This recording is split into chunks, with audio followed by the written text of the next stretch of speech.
बीड हत्या प्रकरणामध्ये वापरलेल्या हत्यारांची रेखाचित्र समोर आली आहेत। देशमुखांच्या हत्येसाठी आरोपींनी हत्यारं बनवल्याचे समोर आले। सीआयडीने आरोपपत्रामध्ये जोडलेले फोटो देखील समोर आले आहेत।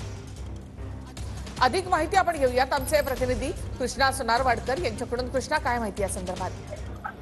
निखिल, आपण पाहतो की संतोष देशमुख यांच्या हत्येसाठी आरोपींनी जी हत्यारं वापरलेली होती ती सगळी हत्यारं सध्या सीआयडीच्या ताब्यामध्ये आहेत आणि काही हत्यारं ही सुस्थितीत आहेत, तर जे पाईप्स वगैरे वापरलेले होते त्यांचे तुकडे तुकडे झालेल्या अवस्थेमध्ये सुद्धा ती हत्यारं जी आहेत ती जप्त करण्यात आलेली आहेत। मात्र काही हत्यारांची रेखाचित्र ही सीआयडीनं बनवलेली आहेत आणि ती आरोपपत्रामध्ये जोडलेली आहेत। त्याची आपण दृश्य पाहतोय की या अशा हत्यारांचा वापर करून आरोपींनी संतोष देशमुख यांना निर्घृणपणे त्यांची हत्या केलेली होती, त्यांना अमानुषपणे मारहाण केलेली होती आणि या सगळ्याचा तपशील सीआयडीनं आपल्या आरोपपत्रामध्ये जोडलेला आहे। जवळपास 1400 ते 1800 पानांचं हे आरोपपत्र आहे आणि त्या सगळ्यामध्ये हा सगळा जो हत्यारांचा तपशील आहे त्याचबरोबर इतर सगळा घटनाक्रम सुद्धा सविस्तरपणे मांडलेला आहे। मात्र या हत्यारांची दृश्य पाहिल्यानंतर कुणालाही भीती वाटेल किंवा काळजाचा थरकाप उडेल अशा पद्धतीनं त्या व्हिडिओमध्ये हे सगळ्या हत्यारांचा वापर करून आरोपी हे संतोष देशमुख यांना मारहाण करताना पाहायला मिळत आहेत आणि त्याची सुद्धा इत्यंभूत माहिती आरोपपत्रामध्ये नमूद करण्यात आलेली आहे।